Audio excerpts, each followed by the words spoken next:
s'appelait Yannick, il avait 17 ans, jouait de la musique dans un groupe à Rouen. Moi j'étais au lycée, terminant ma seconde, et pour m'émanciper, je m'étais teinte en blonde. On s'était rencontrés dans une boîte ordinaire, il était le premier, un amour éphémère. Je n'étais pas experte, jamais connu l'amour, et je me suis offerte à lui le premier jour. Est-ce par timidité ou étais-je trop crédule? Ne pas nous protéger, c'était bien ridicule.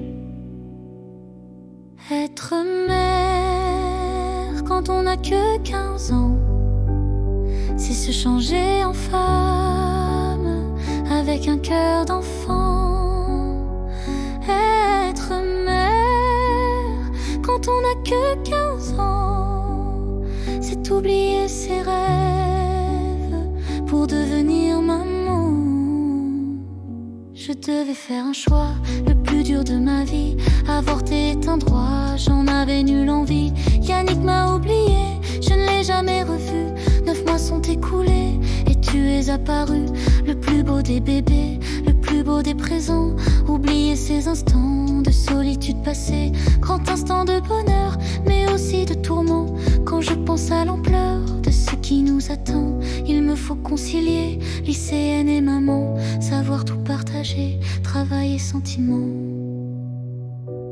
Être mère quand on n'a que 15 ans, c'est se changer en femme avec un cœur d'enfant. Être mère quand on n'a que 15 ans, c'est oublier ses rêves pour devenir maman. Chaque jour est un défi, un combat coutumier, un pied de nez à nos vies, bien trop mal commencé.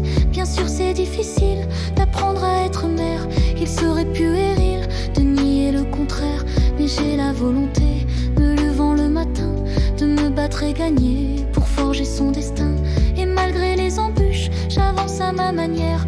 Et même si je trébuche, je peux être si fière de bâtir chaque jour, pierre à pierre l'édifice, scellé par mon amour, d'une maman à son fils.